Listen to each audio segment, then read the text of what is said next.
Hey friends, Peggy Hall here. We are going to be talking about dealing with difficult people. And this is a topic that I get asked about a lot, especially over the last few years of the hogwash, where we have been dealing with people that simply, many of them, it appears, cannot face the truth of our reality of what is really going on. And this is probably something that has gotten worse with time when you're dealing with difficult people. So I have 10 tips that I want to share with you. I rarely ever make notes for my show because I am so kind of entrenched in what I'm teaching you and sharing with you that I could just go on for hours and hours. I try to keep this at about 20 to 25 minutes. So today I did make some notes because there are so many important things that I want to cover with you. And these are some of the, I would say, not really attributes, but characteristics of difficult people. You probably can add to this list, but let me know who comes to mind when you think of someone that is a contrarian. What does that mean? If you say yes, they say no. If you say right, they say wrong. If you say up, they say down. It's like our entire government is contrarian, that whatever the reality is, they want to spin it on its head. And sometimes people are contrarians just because they want to argue. And that's another one of these traits, is they're very argumentative, even for no reason whatsoever, and often over very insignificant things. You might be sharing a memory and you remember that you went on a Wednesday and they thought it was a Thursday, and it has no significance or very little impact on what you're talking about, but they want to argue that point. So a contrarian, I'll give you a quick example. Years ago, back when travel was free and enjoyable, I went with my mom and my sister back to the Midwest, where my mom and her family were from.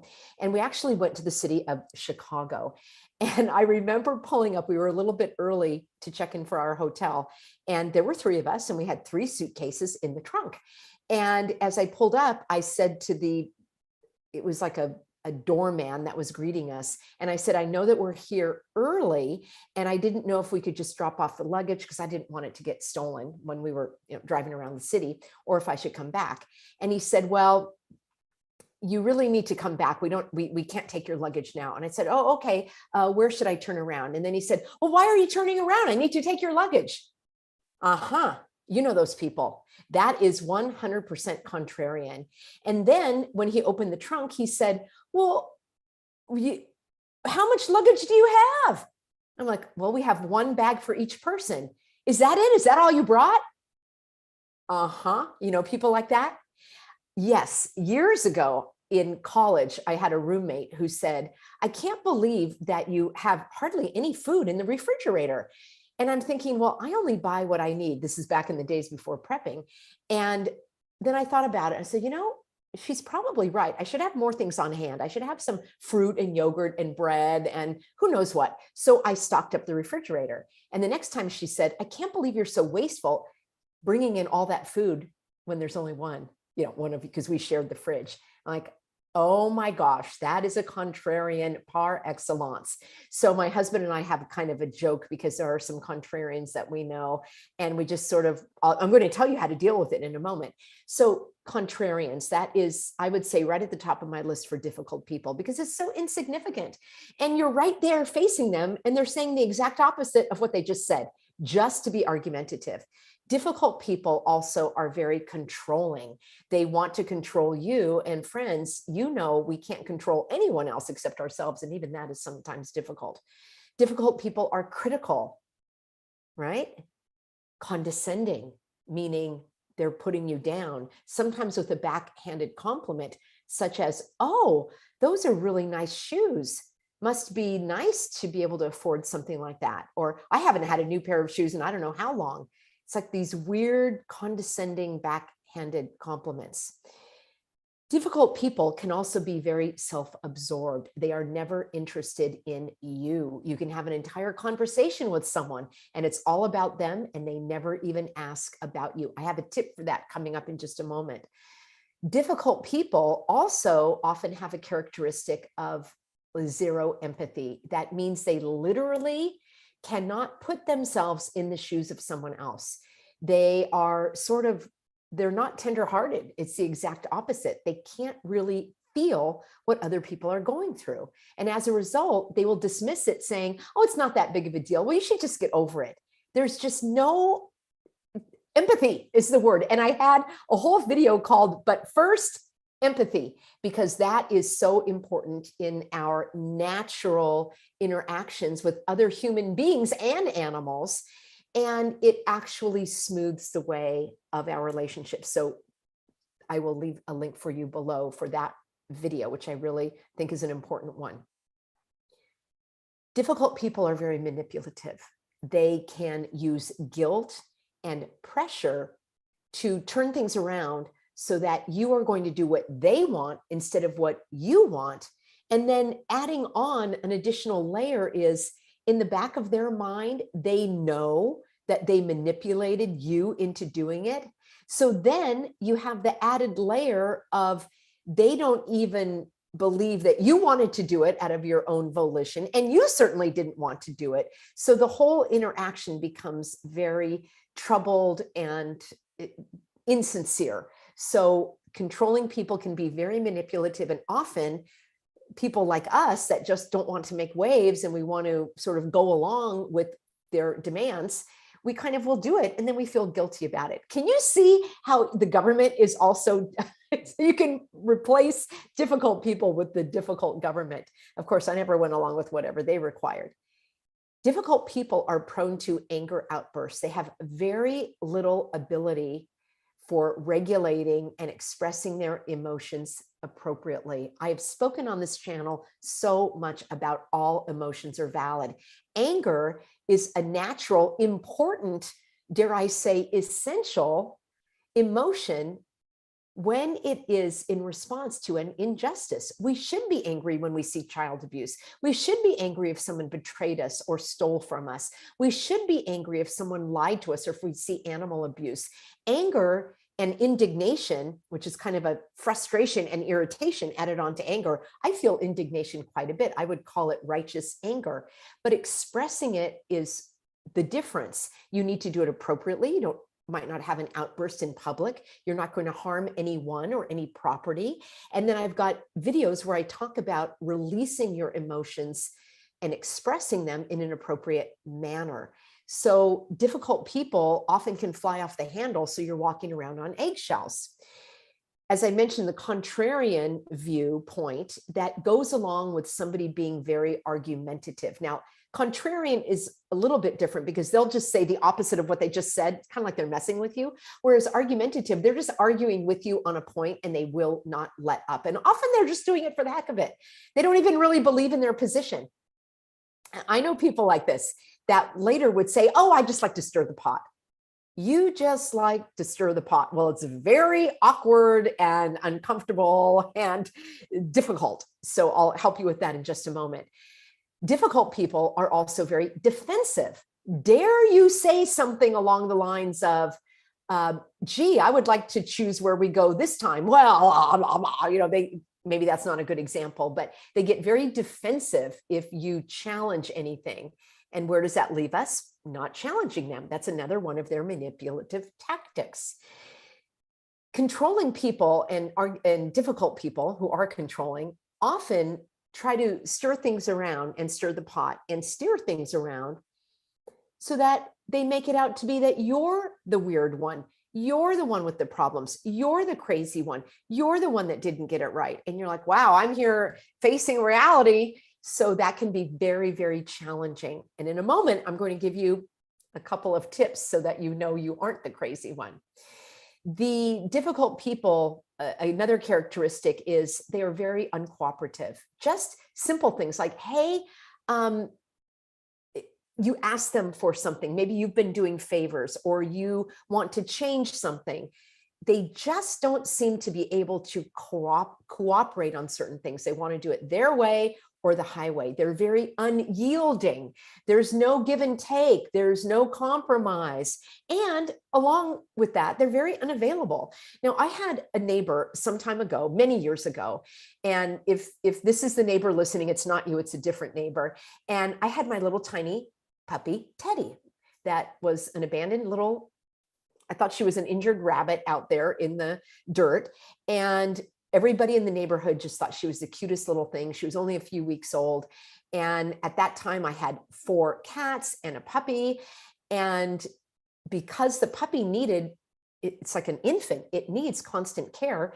A few of my neighbors said, oh, if you ever need me to babysit Teddy, just let me know. I would love to take her. Well, there was one time when I was having some work done on the house, or something happened where I couldn't oversee Teddy. And I said, oh my gosh, do you mind taking her for 45 minutes because somebody's coming? Oh, well, no, I'm not available.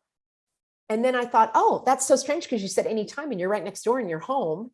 And then another time, a little bit later, that happened again, where the neighbor actually had a nice setup where Teddy could be. And I'm like, why did you even offer? You are so not available. I would have paid them. I mean, it was just a neighborly thing and they had offered. So there is another characteristic. Here's another one. Difficult people can be very evasive. They just won't give you a straight answer. I remember trying to meet up with somebody. This is like the cousin of a cousin's friend or whatever. And again, we were on a trip and the cousin was going to come meet us. And I said, well, what kind of car do you have? You know, so I would know as they're driving by, I would know whether to look for the white one or a truck or whatever. And he said, oh, I hate it when people ask me that. That's a weird answer. And I said, well, but what kind of car do you have? Oh, I'll see you. Like, you can't just answer a direct question. How many of you know people like that? That goes along with they are unable to take responsibility. And it's sad. And I'm going to get to that point in just a moment. And at the same time of being evasive and never quite answering the question, you may ask about an opinion or what they thought or where they're going or where their trip is. And they never give you a straight answer. And again, you're left thinking, am I pushing too hard? Am I trying to be nosy? No, I just need to know what kind of car you're driving so I'll be able to see it when you drive by. I never did get what kind of car it was. The other strange thing about difficult people is they can be very entitled. And at the same time, they can criticize other people who have things. So they might feel entitled to the best schedule at work, to being at the front of the line.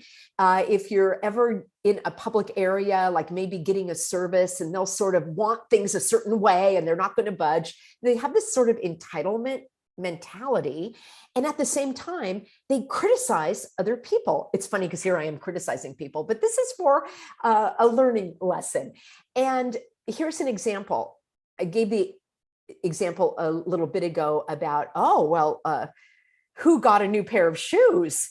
Like, that's so weird. You can't just say nothing, or you can say, those are so cute. Where did you get them? Oh, I'd love to have a pair like that.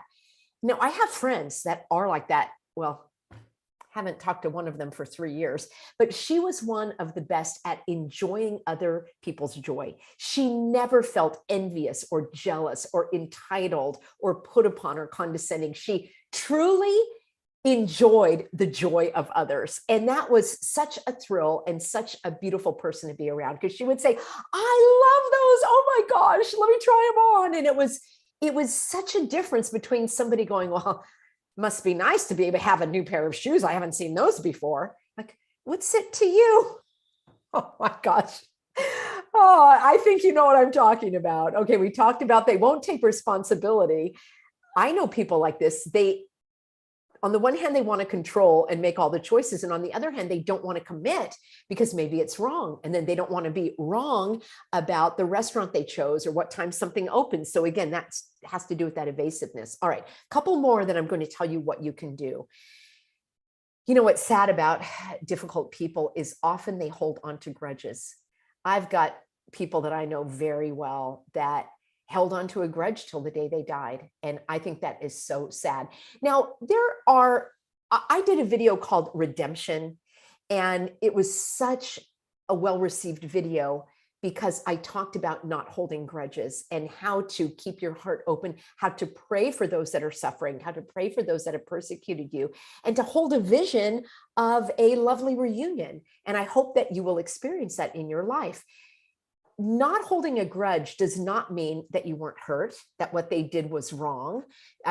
It still means that you were hurt, that what they did was wrong. You don't approve of it. You don't condone it. And it's very difficult to forget those things, but you're not holding a grudge. You're not allowing that to eat at you, and you're not preventing any healing from taking place. So I will do another video called How to Not Hold a Grudge. I may have done one previously, and I think it's time to do another one.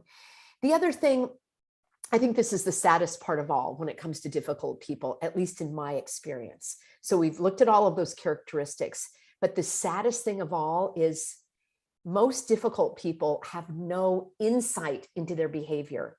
At least when I'm off the mark, I acknowledge it. I want to grow. I want to improve.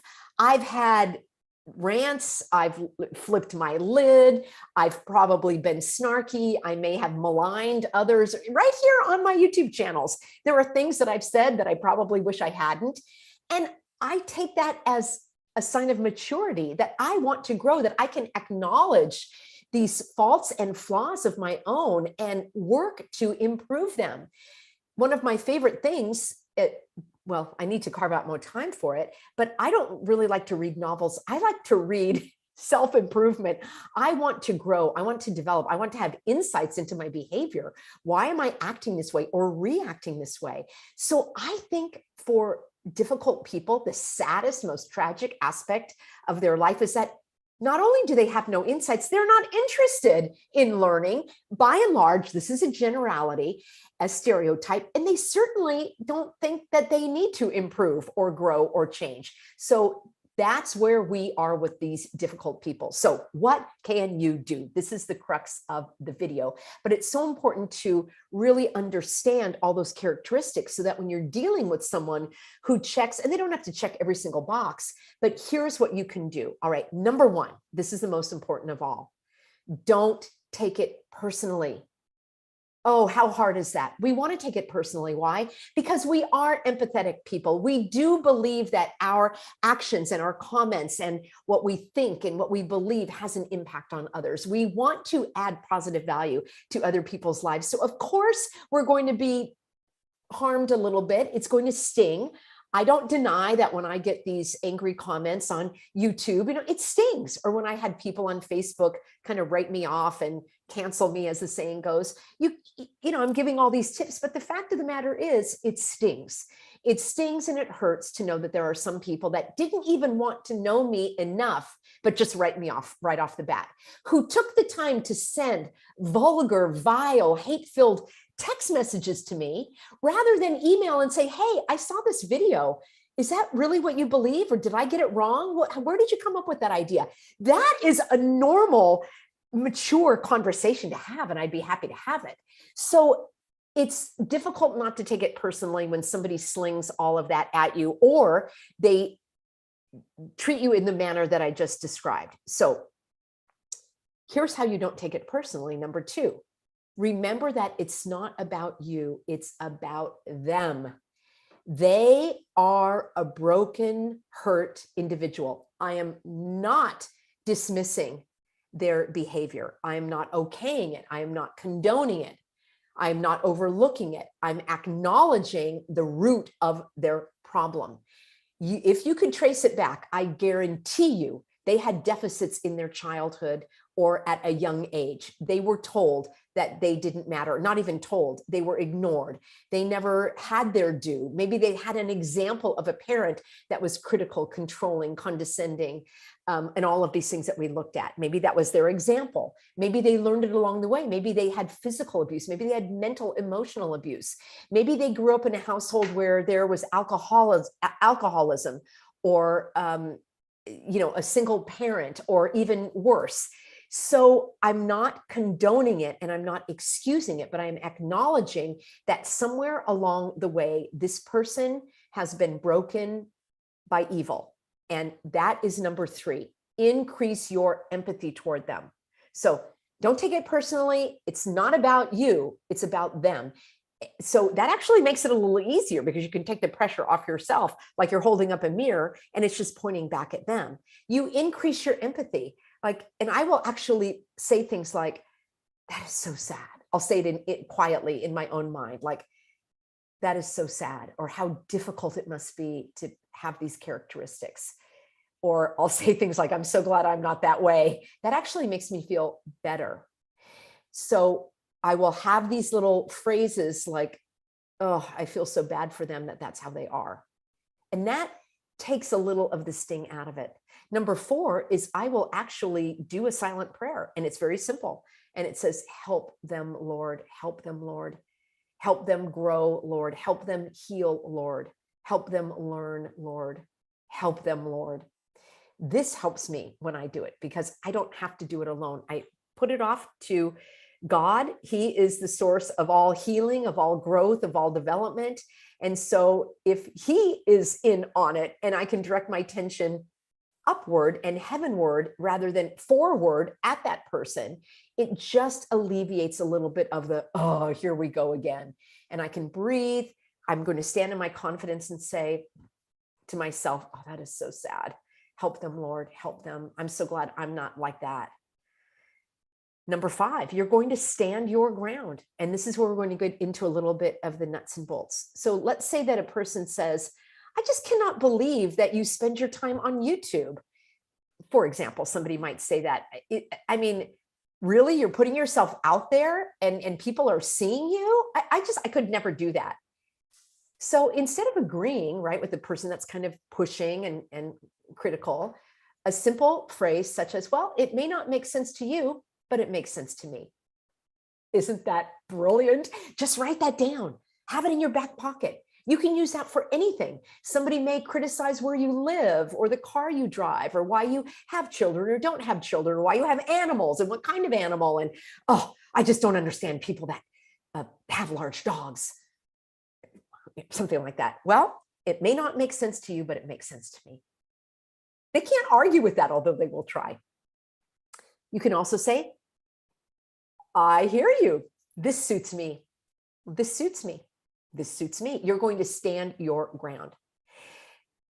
Going back to the point about the person being so self-absorbed that they never ask you how you're doing or what you're up to. I had, again, not recently over the last few years because I haven't been in touch with some of these people, but I remember being at a gathering and this was a pattern over and over and over. And the people, there is like a little group of people and they would talk about everything that they're doing, all the trips they're going on, all the books that they read, all the basketball games they went to, everything they cooked, all of their book clubs and all of that. Never asked me about my life, what I'm doing. They may say, how are things going? Not even that. It was just a constant look at me. And that's another sign of their actually insecurity and they feel like they're not enough. So here's my favorite way of approaching that. Like you're just being dumped on by the person. So when they take a breath, here's what I say. Thanks for sharing. Would you like to hear what I have to say? Thanks for sharing. Or, wow, you've been doing a lot. Would you like to hear what I've been up to? Now, friends, I don't want you to miss the most important part here. You are asking them a question and they have to either say yes or no. And now you've put them on the spot. They have to say, no, I'm not interested in hearing about your life. They have to claim it. They have to admit it. I just think it's perfect. Or they have to open the door and they have to say, yeah, what have you been up to? And now you have your entree. Don't start talking about yourself. This is my experience. Unless you pose that question, would you like to hear what I have to say? Would you like to hear what I've been up to? Would you like to hear my opinion? Would you like to hear my perspective? Would you like to know what I think about that? Don't tell them what you think about it until you ask them. I'm telling you, this is a game changer. Now, if they're pushing, sometimes I'll say this phrase, thanks for sharing. That's a perspective I hadn't considered before. I'm not agreeing with them and I'm not flipping the switch of the contrarian for them to argue with me because I'm not saying I disagree. I'm saying, I hadn't thought about that. Inside, I'm thinking, that's the most ridiculous thing I've ever heard of. But I am honestly saying that's a perspective I hadn't considered before. I've used that phrase in emails, in social media. It's sincere, it's honest, and it does open the door for more conversation. A couple other phrases along these lines is I will say things like, very interesting. That's not how I see it. and you just leave it, you let it hang. And then they're like, well, how do you see it? Now you've got a conversation going. Because remember, they're so self-absorbed, they don't even know how to have a dialogue in most cases. And then you can also say, well, oh, that's very interesting. My experience has been different. Can they argue with your experience? Well, they probably will try, but your experience is your experience. And again, I will do this a lot in writing. I will email someone, or I'll even put a comment on social media, and I'll say, my experience has been different. I see milky skies 7 out of 8 days. How do you like that? My reality says there's 8 days a week. You have to live in it. All right. I identify as having an 8-day week. All right.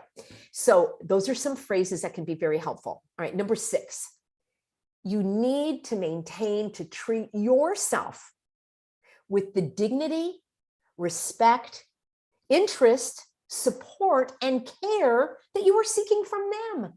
Friends, here is a truth that I have learned in my life. If you can take away one thing from this video, it's this: no one, no spouse, no child, no friend, no pastor, no parent, no coworker, no best friend, no one, in my view, this is my experience, can ever give you the full level of respect, care, interest, and support that you can give yourself. So long we are waiting for others to buoy us up, to tell us, attaboy, attagirl, you did it, you're fantastic, I can't believe it's awesome. You need to tell yourself. While this is going on and the person is being condescending and uncooperative and contrarian and difficult, you're going to be standing in your dignity, and you're going to be breathing. The other image I had, you know, all those ridiculous plexiglass that they had everywhere, they're still up, like at the bank and stuff. So the plexiglass, maybe they were always at the bank, I don't know, the plexiglass, imagine, this is a good use for it. All the things they're saying to you, they can't get through because you got that plexiglass. You are protected, and you are protected. You're protected by your own dignity, your own integrity. No one can take that away from you. Practice this. And this goes with the next one, which is number 8. Which is number 7. Decide who you want to be in this scenario. You know you're going to be meeting this difficult person. Maybe it's a boss, a coworker. That is very difficult because you are required to be with them. So in it, maybe it's a parent, maybe it's a child, a sibling. You decide, who do I want to be with this difficult person? Do I want to be drawn into their clutches? Do I want to rise above it? Do I want to practice being calm and confident and relaxed? Do I want to hold my ground? Do I want to push back? You decide who you want to be. And then you need the next one, I think it's number 8. You need to practice that feeling, that persona, that who you are. You're going to practice that in advance. This was one of the best tips that I ever got from someone years ago when I would have frequent interactions with a difficult person. And I was frustrated. How can I change that person? And this wise woman said, well, you can't change the person, but you can change you. And she asked me, who do you want to be? How do you want to feel? And I thought, well, I want to feel at ease. I want to feel relaxed. I want to feel interested and engaged. And she said, you've got to create that on your own. So try that on for size. All right. So the last 2, I think these are so easy. Number 9, you're going to seek out others who are positive and uplifting, even though you need to spend time, or maybe you don't need to, but even though you are confronted with these difficult people, seek out those that uplift you. That's what I hope to do here on this channel. I want to add positive value to your life. I want you to come here and feel like you can have breathe a sigh of relief, that you're going to leave feeling empowered, that you'll have a can-do atmosphere and attitude. You know those people. And I love being around those people. When I am with a positive person, it's like we lock eyes and we're, oh my gosh, it's so fun to be with you. We just uplift and encourage each other. And I have met resistance, isn't it interesting, from the difficult people who criticize my positivity, who tell me that it's insincere. And Pastor David has done videos on his own and even on my channel where he says, what you see is what you get. I remember early on in the Healthy American days, I had somebody giving these backhanded compliments. Oh, you're so full of energy. You must be exhausted after you do the videos. Oh, it must be hard for you to get ready and get yourself pumped up for the videos or the public speaking, because I know you can't be like this all the time. And I'm like, how? Actually, Pastor David jumped in. He's like, how can you even draw a conclusion about somebody that you don't even know, and that you think that she's one way on the screen and a different way in life? So again, that person never had a role model, apparently, of someone that was sincerely cheerful and optimistic and positive. But I am realistic, and I do express my whole range of emotions. But my default is, where do we go from here? My default is optimism and determination. Optimism, can't wait to see the good that comes from this. Determination, there's always another way, and I'm going to find it. I am marching it all the way to heaven. You've heard those phrases again and again from me if you've watched my videos at for any length of time. So seek out those people. And if it's me and it's our weekly get together, or you want to join me over at the Healthy American channel, where we talk about all the ups and downs and the breaking news and Peggy to the rescue, I always strive to find solutions. I don't always have them. Sometimes there are problems and I need your help to help solve those. But find those people, seek them out. And the last tip goes hand in hand. Limit the amount of time and energy and effort that you exert with these difficult people. Can't change them. They can change themselves. You can be an example. You can be an inspiration to them. They may see you and how you live your life.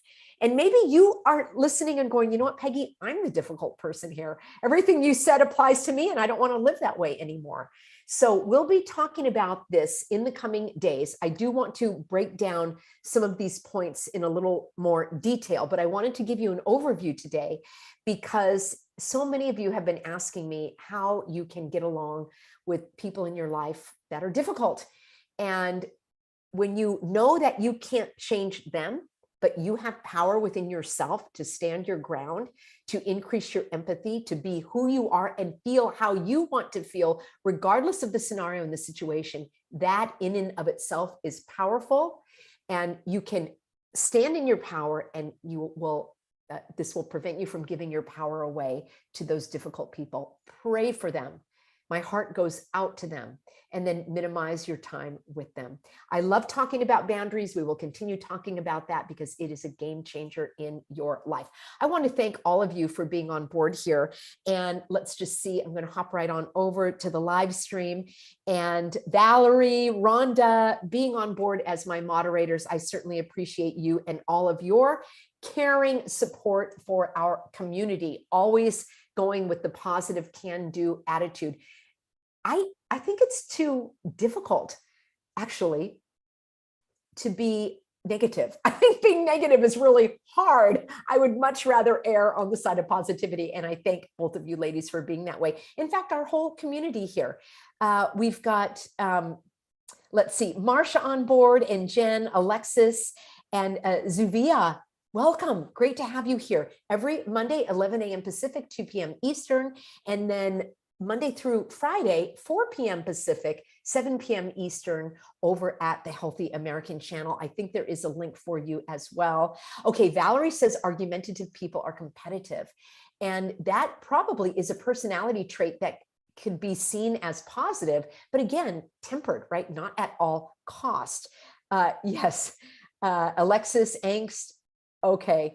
Marcia said she's going through this right now. One hopes as these otherwise are known as narcissists. That is such an interesting insight, and I agree with you. And I think what happens is sometimes people will think that a narcissist only thinks about themselves, and that's very true, but there are so many other traits that we've just broken down that can go into that bucket as well. And my leading emotion is empathy. It is so sad. Imagine living your life with all of those qualities. It's very, very difficult. I was with a small group of new people, and I said something like, oh, I just mentioned people will talk about, oh, if you had your dream vacation, where would you like to go? And so on and so forth. And I mentioned, oh, I'd love to do this city tour. And instead of the person saying, oh, that sounds fun, or why do you want to do that? Immediately shot down. Oh, I hate that city. I would never want to go there. Why would you want to go there? I live there. Oh my gosh, completely poking my balloon, poking holes in my balloon. It's like, leave that a little bit later and at least ask a question like, oh, what makes you curious about that? Or I've lived there. Would you like to know what I think about it? Remember, you're always asking if people want to hear your opinion, especially the difficult ones. Alexis says they cannot take feedback. You are so great. And she's saying, this sounds like a textbook narcissist. Valerie, they're trying to outdo you in some way. And that is how they are trying to compensate for their deficits. And the thing is, friends, no matter how much you try to build them up, because they have such a low opinion of themselves, they actually start to doubt you, and they think that you are not telling them the truth. And it's strange and difficult to have a relationship with a person like this, because no matter what you do for them or with them or to encourage them, their low self-opinion will twist it, and then they won't believe you, and they'll think that you are just saying things. So that's where you're not, it's not up to you to fix them. It's up to you to be an example of a balanced, rational, emotionally mature person. And again, it's like 80-20. All right. I think we can have the 20% rants, and no one is perfect. Sarah on board. One hope. Great to have you. What a wonderful Yasmin here. Very nice group. Sister Golden Hair says that narcissism is on the rise. I think that is part and parcel of how the direction our society is going. People are, sadly, children were not raised by their parents, maybe one parent. I know families come in all shapes and sizes. However, there's a reason why God gave us an example of a family with a mom and a dad.